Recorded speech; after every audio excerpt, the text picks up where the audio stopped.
I mean, I kind of see sound as another character in the show, and I think it can be its own voice. It should be its own voice. And in a way, sound design is composition, which is something I learned in grad school. The shows I really love to do, I'm there at the table from day one. And I don't know, it's so interesting how it's the same process when you're designing a theater. I love to be there. There's, earliest schematic design, and that would be like design meetings when the director's first meeting with the other design team, maybe the stage manager, the producers, any of the creators. I love to be at the table. When I was working at Cirque, I was an adjunct professor and designer. I did 2 shows at UNLV and got to work with the students there and design. And it's just, small or large, you don't have unlimited budgets on every show. And you've got to be sometimes more creative when you have less money. And that's sometimes when you do the best art is when you have to figure out how to do it.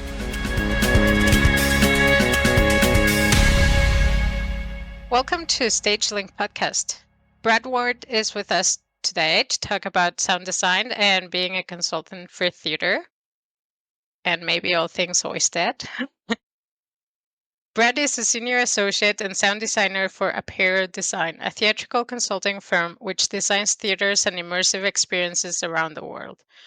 Brad heads the sound design subcommission for OISTAT, the organization of scenographers, theater architects, and technicians who are presently planning the sound activities for World Stage Design in 2025 in the UAE.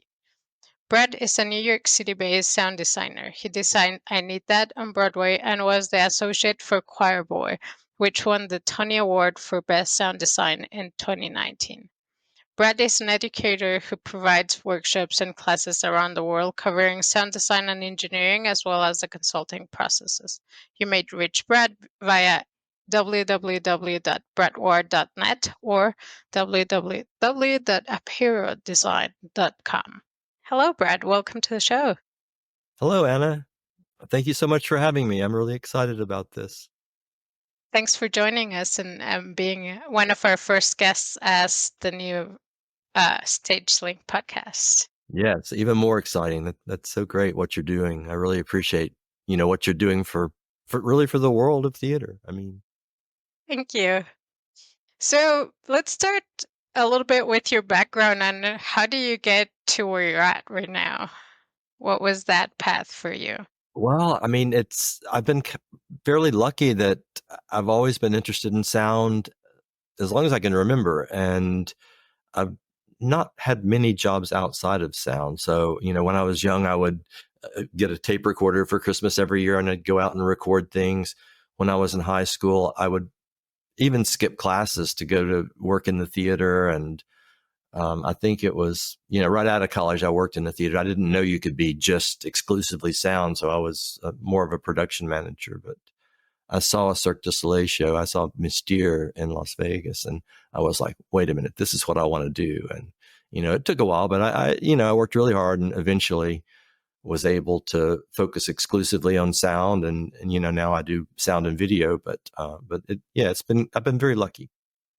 Had a lot of people help me along the way. So I think that's what we do as humans. And in this industry, I think you mentioned 2 things that tend to be true for a lot of us.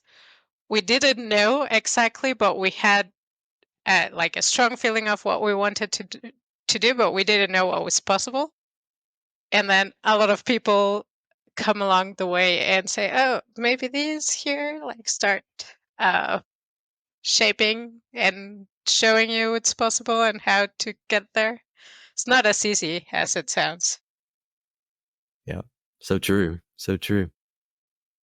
So tell us, you said you were mostly, always interested on sound, but why sound design and not, let's say, music or playing an instrument, composing, conducting? What makes sound design so special to you? I kind of see sound as another character in the show. and I think it can be its own voice. It should be its own voice. And in a way, sound design is composition, which is something I learned in grad school. I went to the drama school at Yale, which it was a great program. But the composition teacher there, I said something about, oh, I'm not a musician. I'm not a composer. He's like, I beg to differ. I've heard your work and you are a composer. And while, I understand music, I can read music, I can write music, but I'm not a musician. So I could never play it publicly. But I think I've kind of found my niche in that I design systems, which are more like instruments that other people can use to deliver their work, their compositions or whatever. So I don't know. It all goes together, but every show is different. But that's kind of where I come from on music. If I do compose, what I really love to do is work in the studio. Like I'll chart out kind of what I have in mind, and then I work in the studio with musicians, and they improvise on my idea, and together we compose a piece. But really nowadays it's more about system design, and I work with other sound designers. I love being a co-sound designer. Like the last show I did with Fitzpatrick, he focused exclusively on the music, and I focused exclusively on the system, and together they made a great show. Sure.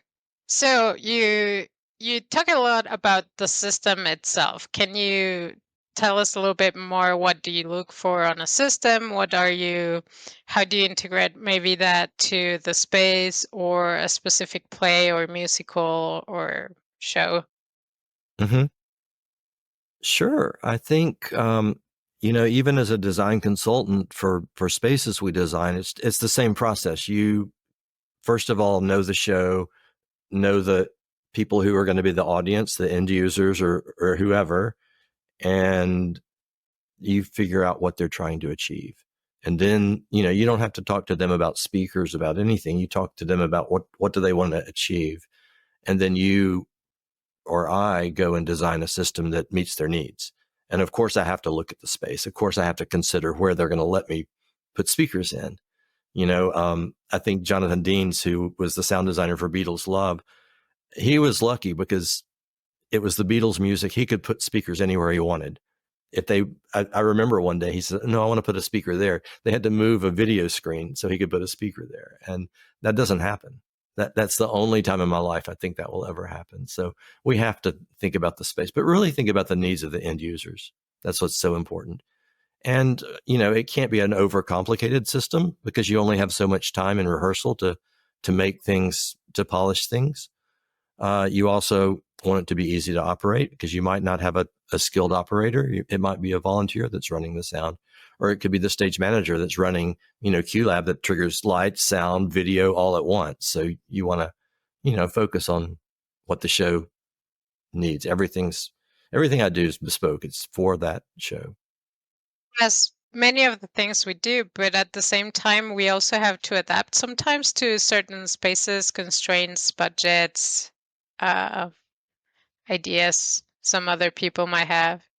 Yeah, that's so true. I had a conversation with our president yesterday about a project, and he was like, Brad, are you sure you're in budget? Because it can't go over budget. And I don't know. I've got some kind of a skill that I'm usually very close on my budgets, but some designers start out big and then because they know it's going to get scaled back and they over design, I guess. But I kind of focus on reality is my approach. And, I always put in things that could be cut if we have to. And I know sacrifices have to be made, but I look at the end goal and I try to achieve it. Nice. How much influence do you get from composers or directors? As in director of the show more so than a conductor, let's say. It varies from show to show. The shows I really love to do, I'm there at the table from day one. And I don't know, it's so interesting how it's the same process when you're designing a theater. I love to be there. There's, earliest schematic design, and that would be like design meetings when the director's first meeting with the other design team, maybe the stage manager, the producers, any of the creators. I love to be at the table. And if it's a building, it's the programming meetings or schematic design where you're thinking about, okay, what does this building need and where does it go in the building? Versus coming in. I mean, a lot of times sound designers get hired at the very last minute, and you have a month to throw your design together, and the director saying, "I need this, I need that, I need that, I need that." Of course, we do it, but it's nice when we can be trusted and be in on the whole conversation, and together we create this instrument that's a show. Nice. Do you want to talk a little bit about your process, your creative process? You've already started, and it sounds like it's similar between the sound design and your theater consulting work. Sure. I mean, the I've actually done talks about the consulting process where you have clearly defined phases. So you do, needs assessment or programming in the early stages, and then you do schematic design, which is where you put things in the right places, in the room. You shift things around, a control room, the audience chamber, the stage, shift them all around, get everything, how the conduits travel through the building. And then where you do most of your work is design development, which is the next phase where you really work with the client and the owner and the end users and figure out exactly what you can do with the space that you're designing and what the budget will allow. And then after that, in an ideal world, you're finished and you go to construction documents or contract documents, as some people call it. And that's when you actually draw everything that they're going to build it from, because we don't actually build anything. It's sort of like, similar to the Broadway process where I design, but I'm not allowed to touch things in the theater. So we have to do really good paperwork and really good contracts and specifications that tell this is how we want this wired. This is, what can happen. This is what can't happen. And then after that, it goes to bid. We look at the bids and the owner selects a provider and installation begins. And that's called construction administration phase, CA phase. And we just answer questions, it's called RFIs, requests for information. And we answer and help them figure out the problems in the field, things that have to change because the building has shifted a bit, or the plans have shifted a bit, or the budget's changed, or there's been unknowns. And then after that, which another, I think the early phase and the last phase is the most important. The last is commissioning or final checkout, where we go back to the job site and actually inspect the work and have the installer walk us through the system to make sure it achieves our design. So and then, if I'm lucky, I get to go back for opening night and celebrate with the end users and the owners. So I guess we could take that to the, theatrical design process. You have the early design meetings with the director, maybe even before that with the producers about, okay, we want to raise the money to do this show. And then you do your design meetings and you figure it out. Then you have your real design where you draft everything and you come up with your content, you make your sound cues, you build it. And then, so that's sort of like design development, I guess. And then you go into the build phase, which would be, the load in, the system check, all the things that happen in the theater, which is very important. And you do production meetings at that point because rehearsals have started on, parallel to us. The actors are doing their thing. And, like for Broadway, we have maybe 2 weeks of tech. For Cirque, we had a couple of months, which was really nice. They call it creation. And as I'm sure you know, but it's really interesting. But then after the load in process and all that, you start in the theater with the actors and it's tech. And that's where you put everything together for the first time. And you see, okay, yeah, this works. Oh no, this doesn't work. And it can be grueling, but it can also be very invigorating to see it all come together.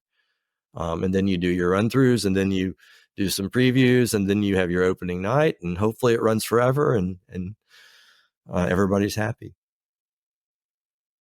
It runs forever. Let's talk about that. A Run Forever show. I don't know how many of those there are, but there's implications to that, right? Because you build your system to last a certain time, like year lasts only a certain time. So what are the implications of a resident show that really truly lasts a very long time when you're designing the space? Mm-hmm. Yeah, at Apeiro Design, we do design theaters around the world, and we think of the immediate. Of course, it's a bespoke show for whether it's for Cirque du Soleil or somebody else, but we also think 20 years down the road, and especially if it's a high school or a college or a regional performing arts center, anything like that. We don't think about just the immediate because we know they're not going to get an update for probably 15 to 20 years. So we have to sort of, I mean, it's a buzzword, but future-proof things to make sure they have the infrastructure to not have to completely redo everything if they want to make a shift. Um, it was really exciting to be part of Beatles Love from opening or through creation, and we really took the design that Jonathan Deans did and made it. It was installed, but the first year we took it and we made a few changes to the system itself just to make it, not to change his design, but to make it last. And that system, I actually went back to the show about 6 or 8 weeks ago just to see it one last time because it's about to close, and the system is running very, very much like we left it 15 years ago when I left the show. And this is year 18 for the show, which is amazing that the same system's performing. But that's what we did. We worked that first year to make sure it would last for, forever or whatever. And when they actually need to change gear, like a big overhaul, let's say, will they call you back? Is that something I that you hope so. usually do? I hope so. I know Jonathan was very involved. He was the designer for that show, and I had coffee with him about 2 weeks ago, and we chatted about it. And yeah, he was involved in the changes. And new technology comes out that you want to try, and if it's a successful show like Love, you can do that.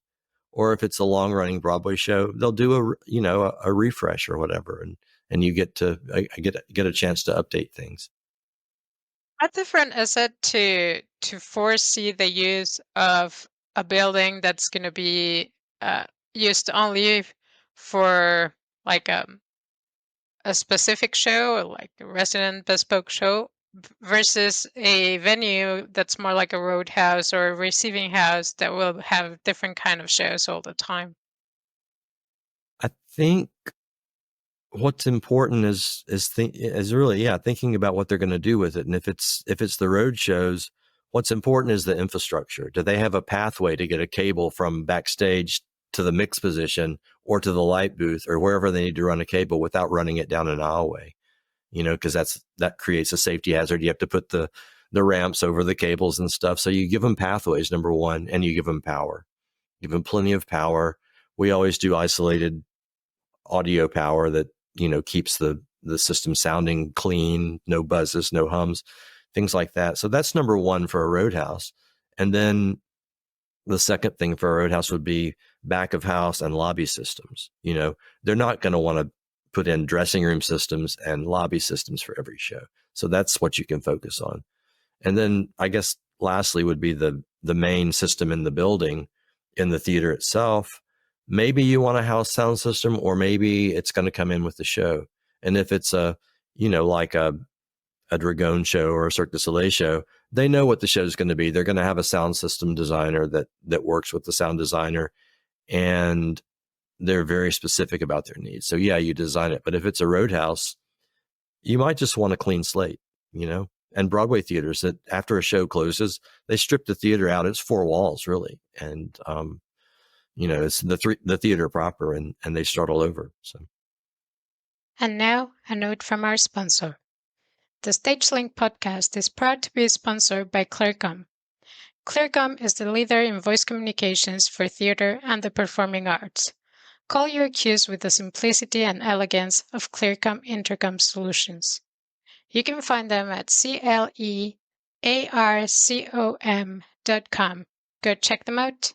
That's interesting. Very interesting. Do you want to talk a little bit more about other venues that you've worked on, or shows other than Love? Sure. I think I don't know. I mean, recently I've done 4 shows here in New York on Broadway, and 3 of them I was an associate designer, and the 4th one I was credited as a designer. So it was exciting, but I got to work with a wonderful team. And one of the greatest plays I've ever worked on was Choir Boy, and it was written by Terrell McCraney, and he was one of my classmates at the drama school. And I think I don't know, it almost spoke to the pathway of my life, and I think that's why I liked it so much. But the music was great. The cast was just amazing. Fitz's music was wonderful. The director was wonderful, Trip Coleman. Um, yeah, so I think being part of that team was really, really a highlight of my life. Just like the work at Cirque. Other things I love working on smaller shows. I um,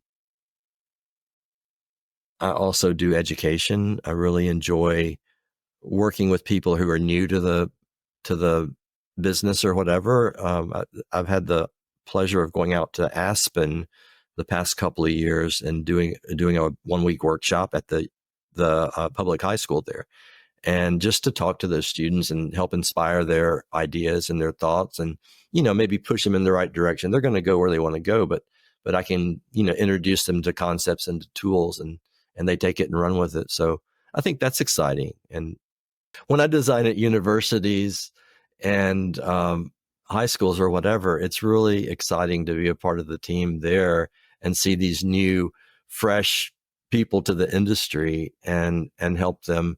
I've done, when I was working at Cirque, I was an adjunct professor and designer. I did 2 shows at UNLV and got to work with the students there and design.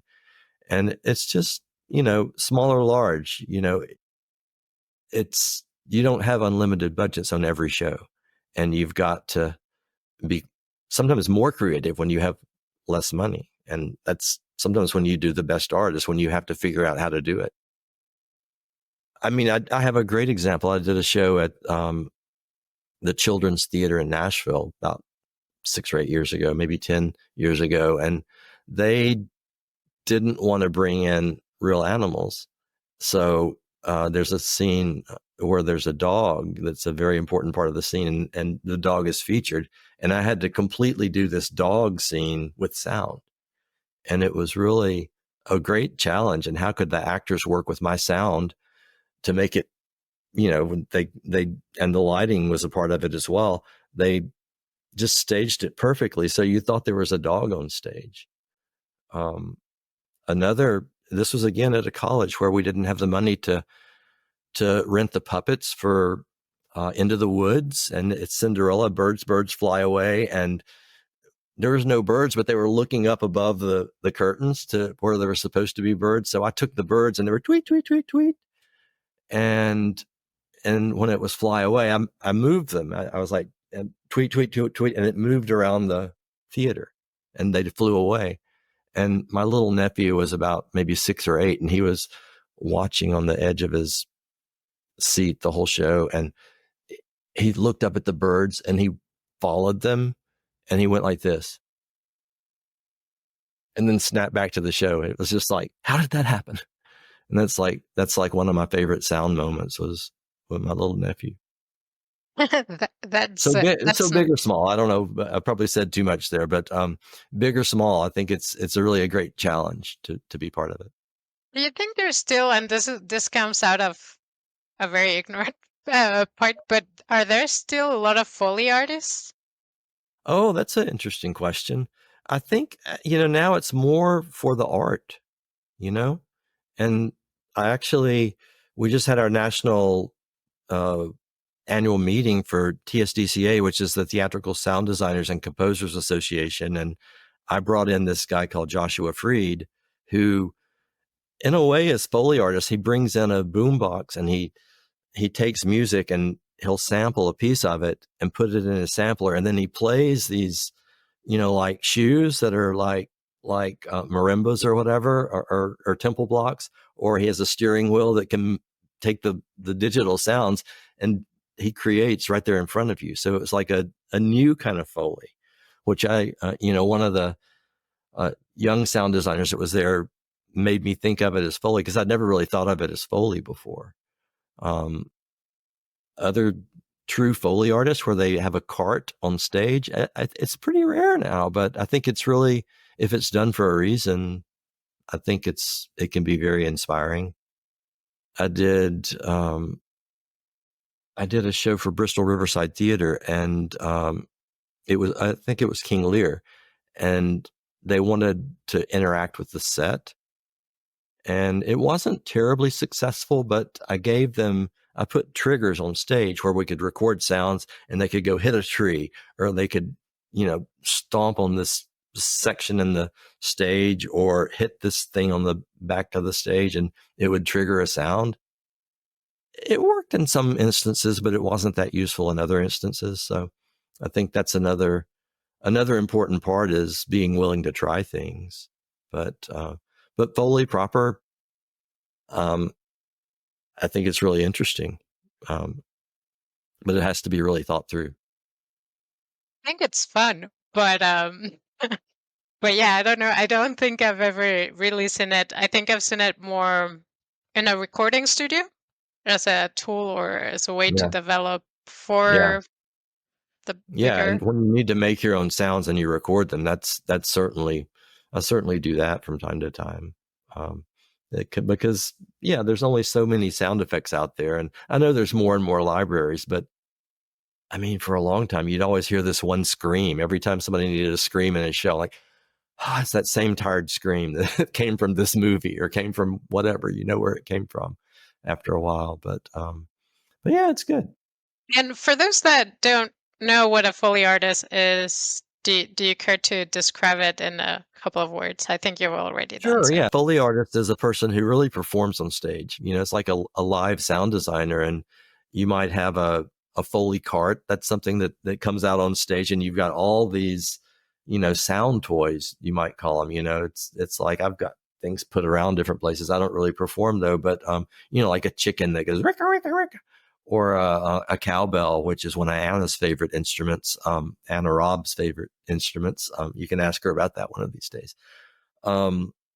But or bells or a piece of glass that you break, and this person usually is on stage nowadays if they're going to have one, because it's expensive to have a Foley artist, but they're like another performer. um what's the show, Prairie Home Companion was really, they always had it was a live radio show, but it was produced as a live show, and there was a Foley artist there on stage who actually also spoke at TSDCA about 6 years ago, and it was interesting to hear, his challenges with recording live sounds. But you got to know how to use the mic. You take balloons, you make sounds with it, rubber, anything that makes sound, you do and perform there with it live. I don't know. Was that a good? Yeah, no, totally fine. Anything that makes sense really truly speaks to that, because everything can be part Yeah. of that But cart. but nowadays, like I was saying with Joshua Freed, Radio Wonderland is his thing. It's digital Foley, whereas you can sample with a recorder of some sort. You sample a little section of sound and then you transform it into the things you need it to be. And it's more like, dance music or something, but you make these sound effects with a piece of another sound. Or like rap is really, really known for sampling other people's work and putting it into loops or doing things with it. But I think that's really something you're going to see more and more of is taking, digital things and creating with them, creating new work out of old things. And it'll be really interesting to see how AI and, artificially generated sounds, how that affects our industry, because it's starting to happen.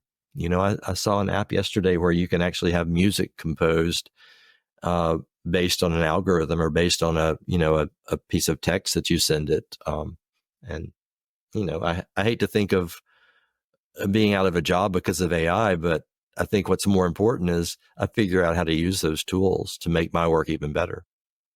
I was gonna say, because like you can always understand it and work from there instead Right. of Yeah. doing the hard work or that part of Yeah. the job. Let it do Hmm. and then take it from there. Yeah. Be more efficient, Absolutely. I guess.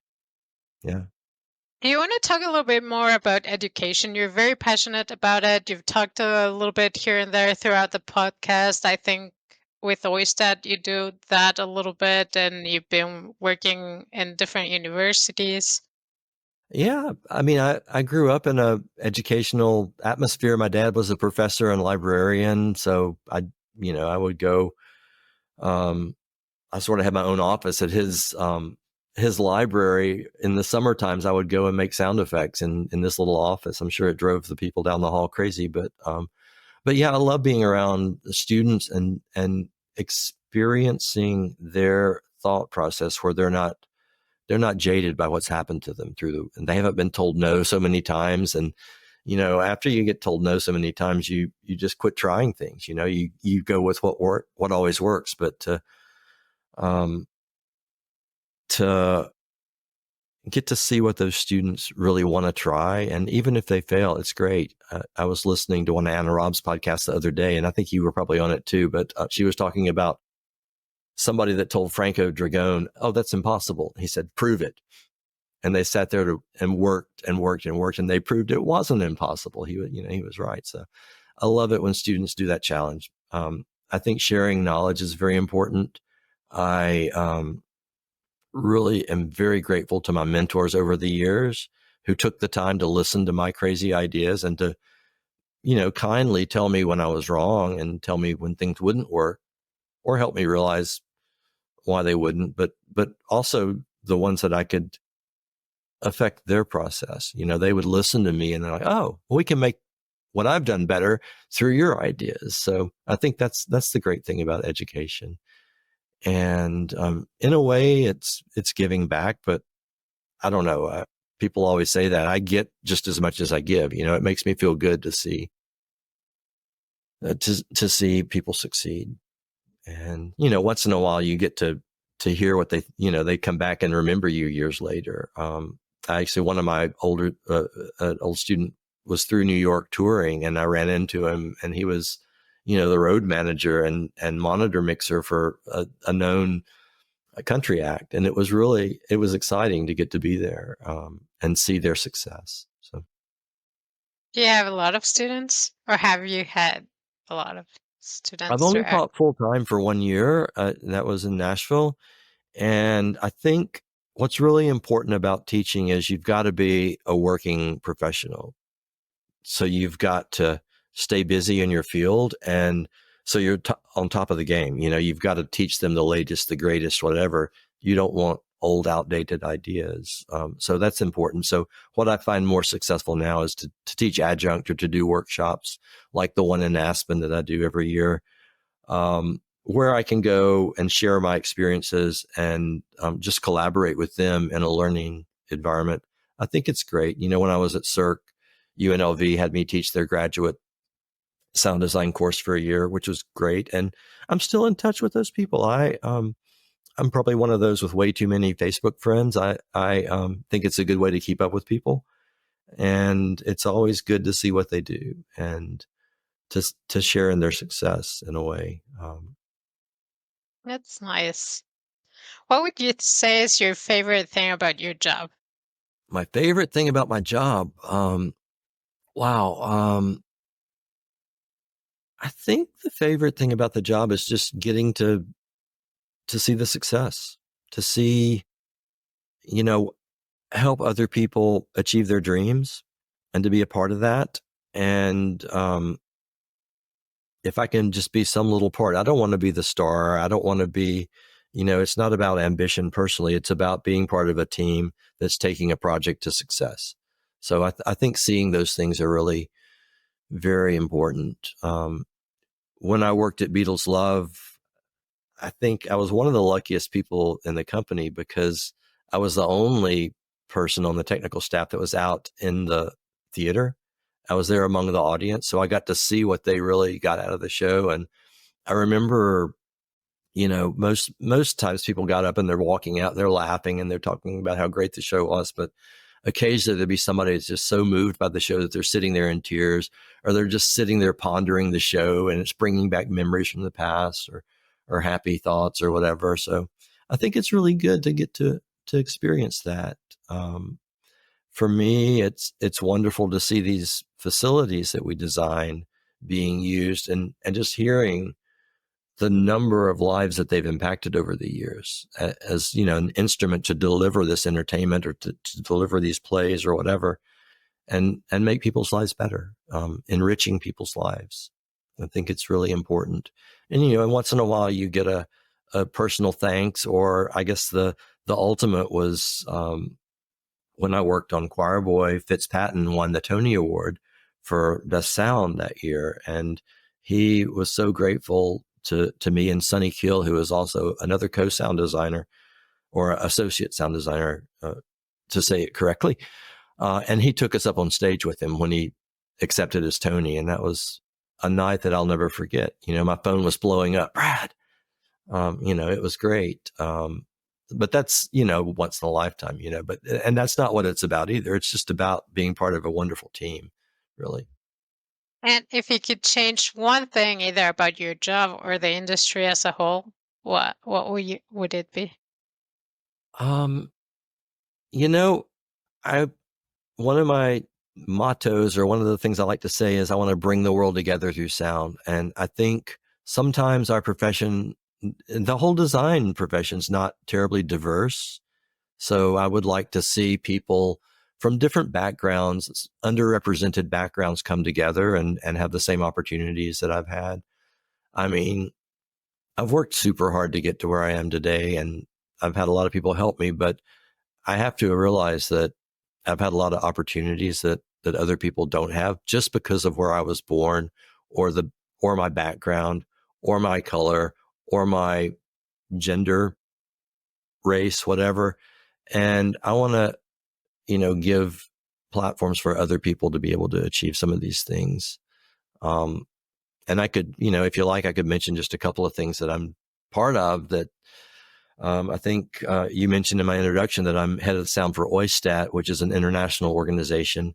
And I'm trying to enable people from different countries to participate in our activities like World Stage Design, because, you know, they, quite frankly, they don't have the money to come to the Middle East or UAE to be part of this. So I'm trying to raise some funds to help them. I'm trying to educate them about these opportunities, not telling them what to do, but just letting them know about opportunities. So that's one of my real pushes for OISTAT.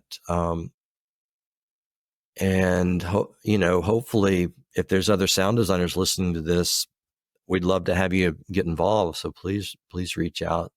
Another thing I participate in is the 152nd project, which, that's a project where it's mainly Broadway designers, but Bayworth Wart, who's a set designer, started this thing, and it's really taken off. Where he encourages designers to take 1/52nd of their AWC, which is additional weekly compensation. That's what they get every week a show runs. It's their royalties, and they take 1 week of royalties and give it to this fund, and that fund goes to people that are historically excluded groups, with the aim of diversifying the theater design community. So yeah, I participate in that, and Beowulf might be a good person to have on your podcast, actually, to talk about that project, because it's really wonderful, the people that he's brought in to do that. And it's, you know, it's like internships or educational opportunities, or, you know, I don't know exactly what all they do, but yeah. So that, yeah, I'd like to see the world become more diverse. And as I said earlier, bring the world together through sound. I love that you spotted a thing that you don't like and you're actively working on it to make it better. So, Oh, congratulations. yeah. I mean, I really get upset with people that complain about the same things over and over again. Like, okay, you said that last week. What have you done to make it better? You know, I don't need to hear the same thing over and over again. So yeah, I mean, hopefully I can. It's a small part, but I mean, it's more about finding like-minded people that have similar goals. Because again, it's about collaboration. It's not about any one person. Agreed. Well, that's what we do. It's a collaboration constantly, all the Yeah. time. Thank you for being on the podcast and sharing with us about sound design. It's been great to learn more about sound and about building buildings. That's great. Thank you so much. I appreciate all you're doing, and just really appreciate your team. And it's been quite an honor to be here. Thank you.